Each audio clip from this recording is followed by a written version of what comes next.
అందరికీ నమస్కారం అండి. తెలుగు కథలు బై లహరి ఛానల్కి స్వాగతం. ఉట్టికెగరలేనమ్మా, స్వర్గానికి ఎగిరినట్టుంది నీ కథ. సుదర్శనం కాస్త కోపంగానే అన్నాడు. మీరెన్నైనా అనండి నాన్నగారు, నేను మాత్రం ఫారిన్కి వెళ్ళి తీరాలి. సరిత పట్టుదలగా జవాబిచ్చింది. నువ్వు వెళ్ళాలి అనుకోగానే వెళ్ళిపోతావేమిటి? అందరికీ ఉంటాయి గొంతెమ్మ కోరికలు. అనుకోగానే తీరిపోతాయేమిటి? అనుకోగానే తీరిపోవు, ప్రయత్నం చెయ్యాలి. అదే నేను చేస్తానంటున్నది. ఏమిటమ్మా ఆ ప్రయత్నం? కాస్త మా చెవిన కూడా వెయ్యి, విని ధన్యులమవుతాం. మా పిల్ల మాకే పాఠాలు చెప్పేంతగా ఎదిగిపోయిందని సంతోషిస్తాం అంది సౌదామిని. మీకెంత చెప్పినా అర్థం కాదు. మీకై మీరు పంపలేరు. నా ప్రయత్నం నేను చేసుకుంటానంటే వినరు అని సర్రున్న కుర్చీలాగి డైనింగ్ టేబుల్ వద్ద నుండి లేచింది సరిత. అప్పుడే రాత్రి భోజనాలు ముగుస్తున్నాయి. ఇంటి విషయాలు, ఇతర విషయాల చర్చలు కూడా అప్పుడే జరుగుతాయి. సౌదామిని ఎన్నోసార్లు చెప్పింది, సరదాగా మాట్లాడుకుంటూ భోంచేయండి, అంతేగాని అన్నాల ముందు కూర్చుని తర్జన భర్జనలు చెయ్యకండి, కోపతాపాలు చూపించుకోకండి, అది ఆరోగ్యానికి మంచిది కాదు అని. కాని ఒక్కొక్కసారి ఇవి తప్పేవి కావు. ఉదయం నుండి తలా ఒక దిక్కుకు పోయే కుటుంబ సభ్యులందరూ కలిసేది రాత్రి భోజనాల దగ్గరే. సరిత ఎంఏ పూర్తి చేసింది. ఇప్పుడిప్పుడే పబ్లిక్ రిలేషన్స్ అండ్ అడ్వర్టైజింగ్లో డిప్లొమా పూర్తయింది. ఏదైనా మంచి ఉద్యోగంలో చేరాలని ఆ అమ్మాయి తాపత్రయం. తన తమ్ముడు విభు బీటెక్లో చేరాడు. తన చదువు పూర్తవటానికి ఇంకా 5 ఏళ్లు పడుతుంది. తండ్రి అగ్రికల్చరల్ సైంటిస్టు, తల్లి పార్ట్ టైం లెక్చరరు. ఆమె క్లాసులు సాయంకాలాలు ఉంటాయి. వీళ్ళందరూ వాళ్ల పనుల్లో ఉంటున్నా రాత్రి భోజనాలు కలిసి చేయటం మొదటి నుండి వస్తున్న పద్ధతే. అది ఇప్పటికీ కొనసాగుతూనే ఉంది. భోజనాలైన తర్వాత కూడా ఆ విషయమే మాట్లాడుకున్నారు. చూడు సరిత, ఈ విషయం ఇది వరకే చాలాసార్లు చెప్పాను. నువ్వు చక్కగా చదువుకున్నావు. అడ్వర్టైజింగ్ ఏజెన్సీలో నీకు ప్లేస్మెంట్ కూడా రాబోతోంది. ఎక్కడో ఒక చోట ప్రారంభించి కాస్త అనుభవం వచ్చాక పెద్ద పదవుల కోసం చూడాలి గాని ఒక్కసారిగా ఆకాశం అందుకోవాలనే దురాశ పనికిరాదు. ఇవన్నీ పాతకాలం మాటలు నాన్నగారు.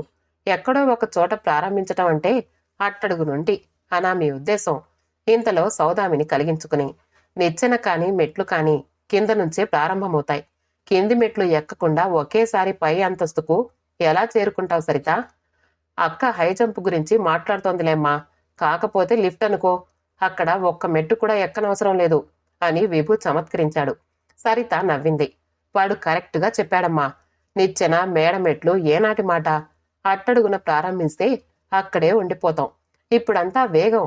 Start big, think big. అంతా మార్కెటింగ్ అమ్మా. మనల్ని మనం ఎలా మార్కెట్ చేసుకోగలం అనే దాన్ని బట్టి సాఫల్యాలు, విజయాలు, పేరు ప్రతిష్టలు. ఎక్కడ నేర్చుకున్నావే ఇవన్నీ? ఇవి మేము నేర్పిన బుద్ధులైతే కాదు అంది సౌదామిని. సుదర్శనం నవ్వాడు. ఈ తరం పిల్లలు నేర్చుకోవటానికి 1000 మార్గాలుంటాయి మిని. అన్నీ కుటుంబం నుండే వస్తాయి అనుకోకూడదు. కాకపోయినా ఈమె చేసిన డిప్లొమాలో మార్కెటింగ్కు ప్రాముఖ్యం ఎక్కువ కదా. అదే మనకు నేర్పిస్తోంది. ఇంతకు నన్ను ఫారిన్కి పంపుతారా లేదా? మాకంత స్తోమత లేదమ్మా. నిన్ను చదివించగలిగినంత చదివించాం. విభు నిలదొక్కుకోవడానికి ఇంకా 6-7 ఏళ్లు పట్టొచ్చు. అప్పటి వరకు బాధ్యతలు ఉన్నాయి కదా అన్నాడు సుదర్శనం. ఇప్పుడు నేను ఉద్యోగం చేయను, పెళ్లి చేసుకుంటాను అంటే? సరిత నిలదీసినట్లు అడిగింది. భార్యాభర్తలిద్దరికీ నోట మాట రాలేదు. తమ పెంపకంలో సరిత ఇలా తయారయ్యిందంటే నమ్మలేకుండా ఉన్నారు. పిల్లల్ని స్వతంత్ర భావాలతో స్నేహంగా పెంచిన మాట నిజమే, కాని తను ఇంత స్వార్థంగా ఆలోచిస్తుందని. సరే, పెళ్లి చేసుకో. తన ఆలోచనలు కట్టిపెట్టి సౌదామిని అంది. నీకు చదువు, ఉద్యోగం, కెరీర్ వీటి మీద ఎక్కువ శ్రద్ధ అనుకున్నాం. పెళ్లి చేసుకోవాలంటే నీ ఇష్టం. ఇంతకు ఎవరతను? ఎవరు ఏమిటి? అర్థం కానట్టు అడిగింది సరిత. అవునమ్మా, నువ్వు పెళ్లి చేసుకోబోయే వ్యక్తి ఎవరు అని అడుగుతున్నా. సుదర్శనం విశదపరిచాడు. భలే జోక్ వేశారు నాన్నగారు. అటువంటి వ్యక్తి ఉన్నాడని నేనెప్పుడైనా మీతో అన్నానా? మరి ఈ పెళ్లి మాట ఏమిటి? సౌదామిని అడిగింది. కాదమ్మా, నేను చెప్పేదేమిటంటే, నేనిప్పుడు పెళ్లి చేసుకుంటే మీకు ఖర్చవుతుందా కాదా? అయితే ఆ డబ్బు 1,00,000 2 లక్షలో నేను ఫారిన్ వెళ్ళటానికి ఇవ్వమంటున్నా. గొప్ప పరిష్కారం కనిపెట్టినట్లు చెప్పింది సరిత. సౌదామిని సీరియస్ అయిపోయింది. నీ మార్కెటింగ్ టెక్నిక్కులన్నీ మా దగ్గరే చూపిస్తున్నావా? నీ పెళ్లికి లక్షలు కూడబెట్టామని నీతో ఎప్పుడన్నావు? మా పెళ్లికి 100 రూపాయలు కూడా ఖర్చు కాలేదు. Simple register marriage. అటువంటి మేము నీకు కట్నమిచ్చి పెళ్లి చేస్తామని ఎలా అనుకున్నావు? సరిత కొంచెం వెనక్కి తగ్గింది. మీ ధోరణి మీదే కాని మీ పిల్లలకు ఏం కావాలో, వాళ్ల భవిష్యత్తేమిటో ఆలోచించరు అంటూ అక్కడి నుండి లేచి వెళ్ళిపోయింది. ఆ రాత్రి సుదర్శనం, సౌదామిని సరిత గురించి మాట్లాడుకున్నారు. వీళ్లను వాళ్లను చూసి పిల్లలు ఏవేవో కోరుకుంటే ఆ కోరికలన్నీ ఎక్కడ తీర్చగలం? కాకపోయినా సరితకు ఇంత ఫారిన్ మోజేమిటి? తన చదువుకు తగిన ఉద్యోగాలు మన దేశంలో లేవా అనుకున్నారు. ఏదో ఇన్స్టిట్యూట్లోనో యూనివర్సిటీలోనో చదువుకోవటానికి సీట్ వచ్చింది అనుకుంటే ఆ పద్ధతి వేరు. పోనీ ఉద్యోగం వచ్చిందంటే అదీ లేదు. ఉద్యోగం వెతుక్కోటానికి ఫారిన్ వెళ్తానంటే ఏ దేశం రానిస్తుంది? అన్ని సవ్యంగా ఉన్నా వీసా దొరికేది ఎంత కష్టం. ఎన్నెన్ని లక్షలు బ్యాంకు డిపాజిట్లు చూపించాలి. ఎంతెంత ఖర్చులుంటాయి. తనలో తనే అనుకుంటున్నట్లుగా పైకే అనేశాడు సుదర్శనం. ఊరుకోండి, దాని మాటలు పట్టించుకోకండి. ఇక్కడ యాడ్ ఏజెన్సీలో చేరిపోయిందంటే ఫారిన్ గిరిన్ అంతా మర్చిపోతుంది అంది సౌదామిని. కాని ఆ విధంగా జరగలేదు. సరిత తాను విదేశాలకు వెళ్తాననే జపం వదల్లేదు.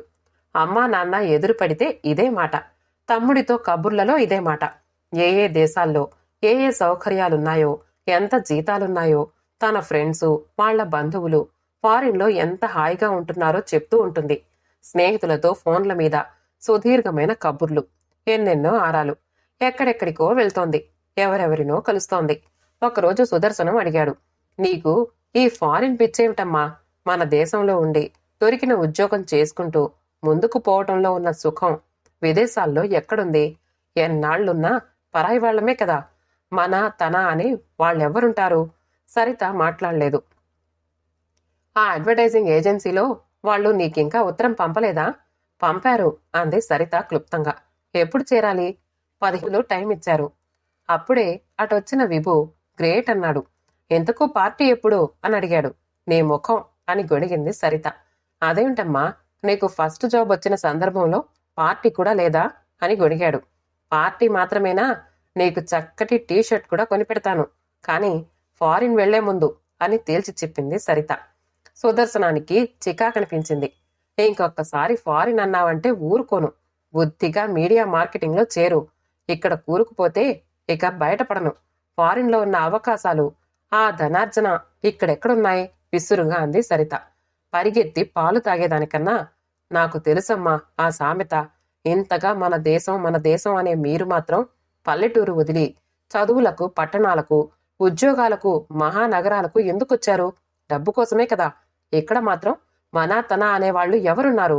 మీ తల్లిదండ్రుల కంటే మీరొక అడుగు ముందుకు వేశారు. మీకంటే మీ పిల్లలు ఒక అడుగు ముందుకు వేస్తే మీకెందుకీ బాధ? షటప్ అని సౌదామిని అక్కడి నుండి వెళ్లిపోయింది. తండ్రి వైపు గుర్రుగా చూసి సరిత కూడా తన గదిలోకి వెళ్లిపోయింది. ఇదేదో చిన్న విషయం అనుకుంటే ఈ సరిత మొండి పట్టుతో ఇది పెద్ద సమస్యగా మారేటట్టుంది. దీనికేదో మార్గం చూడాలి అనుకున్నాడు సుదర్శనం. గట్టిగా తల విదిలించి టీవీ ఆన్ చేసి క్రికెట్ చూడసాగాడు. 2 రోజులు ఇంట్లో సరిత ఉద్యోగం గురించి గాని, ఫారిన్ కు వెళ్లే విషయం గురించి గాని ఏ మాటలు లేవు. అంతా సర్దుకుంది అనుకున్నారు తల్లిదండ్రులు. ఒక సెలవు దినం మధ్యాహ్నం భోజనం చేసి సుదర్శనం పడుకున్నాడు విశ్రాంతిగా. సౌదామిని తన క్లాస్ నోట్స్ తయారు చేసుకుంటోంది. అప్పుడే సరిత బయట నుంచి వచ్చింది. సౌదామిని తలెత్తి చూసి, మేం భోంచేశాం, నువ్వు అన్నం పెట్టుకుని తిను అంది. సరిత మొహం కడుక్కొని బట్టలు మార్చుకుని వచ్చి అమ్మ దగ్గరగా కూర్చుంది. వెళ్ళి భోంచేయి అంది సౌదామిని. నేను ఫ్లారెన్స్ వాళ్ళ ఇంటికి వెళ్ళాను, అక్కడే భోంచేశాను అంది సరిత. సౌదామిని తల ఊపి తన పనిలో నిమగ్నమయ్యింది. కూతురు అక్కడే కూర్చోవటం గమనించి, ఫ్లారెన్స్ MBA పూర్తి చేసిందా అని అడిగింది. లేదు, 2nd ఇయర్ చేస్తోంది. ఇంకెంత? 9 నెలలే కదా, తనకు మంచి జాబ్ వస్తుంది అంది సౌదామిని. తనేం ఇక్కడ పని చెయ్యదు, ఫారిన్ వెళ్తుంది. దిస్ యంగ్స్టర్స్ అని గొణుక్కుంది సౌదామిని. మీ అందరికీ ఫారిన్ పిచ్చి బాగా పట్టినట్టుంది. పిచ్చి కాదమ్మా, అవకాశం. ఫ్లారెన్స్ అన్న డేవిడ్ మా సీనియర్ కదా, ఇప్పుడు చూడు హాయిగా ఆస్ట్రేలియాలో ఉద్యోగం చేసుకుంటున్నాడు. అది మంచిదే అయితే ఫ్లారెన్స్ అక్కడికి వెళ్తుందన్నమాట అంది సౌదామిని. అది వచ్చే సంవత్సరం సంగతి. నేను ఈ సంవత్సరమే వెళదామనుకుంటున్నాను. ఎక్కడికి? సౌదామిని ఆశ్చర్యంగా అడిగింది. ఆస్ట్రేలియాకి. నువ్వెలా వెళతావు? ఏదైనా యూనివర్సిటీలో సీటు దొరికిందా, లేక ఉద్యోగం వచ్చిందా? రాలేదు. అక్కడికి వెళితే అని డేవిడ్ చెప్పాడా? నేను కనుక్కున్నాను. ఆస్ట్రేలియాకి ఎలా వెళ్తావు? టూరిస్టుగానా? టూరిస్టుకు వర్క్ పర్మిట్ ఉండదని తెలుసా? తెలుసు. నేను డేవిడ్కి స్పౌస్గా వెళ్తాను. ప్రాబ్లం ఉండదు. సౌదామినికి నోట మాట రాలేదు. కళ్ళి విప్పార్చుకుని కూతుర్నే చూడసాగింది. ఏమన్నావు? అంది గొంతు పెగుల్చుకుని. స్పౌస్గా వీసా తీసుకుని వెళ్తాను. డేవిడ్ భార్యగా వెళ్తావా? నీకు డేవిడ్తో పెళ్ళయిందా? కాలేదు. దానికి దీనికి సంబంధం ఏమిటి? మరి భార్యగా ఎలా వెళతావు? దానికి ప్రమాణం ఏమిటి? ఈ కాలంలో అన్ని సర్టిఫికెట్లు దొరుకుతాయి. సరిత చెంప చెల్లుమంది. సౌదామిని ఎన్నడూ తన పిల్లల్ని కొట్టలేదు. ప్రేమగా పెంచింది. వాళ్లకు ఫ్రెండుగా నచ్చజెప్పింది. కాని ఈ క్షణం ఇటువంటిది. పునాదులతో సహా తను కూలిపోతున్నట్లు అనిపించింది. ఇది ఎటువంటి సంస్కారం? తన పిల్లకు ఇటువంటి బుద్ధులు ఎలా వచ్చాయి? దానికున్న విలువలేమిటి? ప్రమాణాలేమిటి? ఆఫ్టర్ ఆల్ ఒక ఉద్యోగం కోసం ఎవరికైనా భార్యగా వెళ్ళిపోతుందా? అది దొంగ సర్టిఫికేట్తో. ఇంతలో నిద్రలేచిన సుదర్శనం హాల్లోకొచ్చాడు. తల్లి కూతుర్ల టెన్షన్ గమనించి ఏమైంది అన్నాడు. సరిత తనను తాను సర్దుకుని, నేను ఆస్ట్రేలియాకి వెళ్లాలనుకుంటున్నాను అంది. ఎప్పుడు వెళ్తున్నావేమిటి అన్నాడు తండ్రి వ్యంగ్యంగా. టికెట్టుకు ఎదురత్ర 50,000 ఖర్చుంటుంది.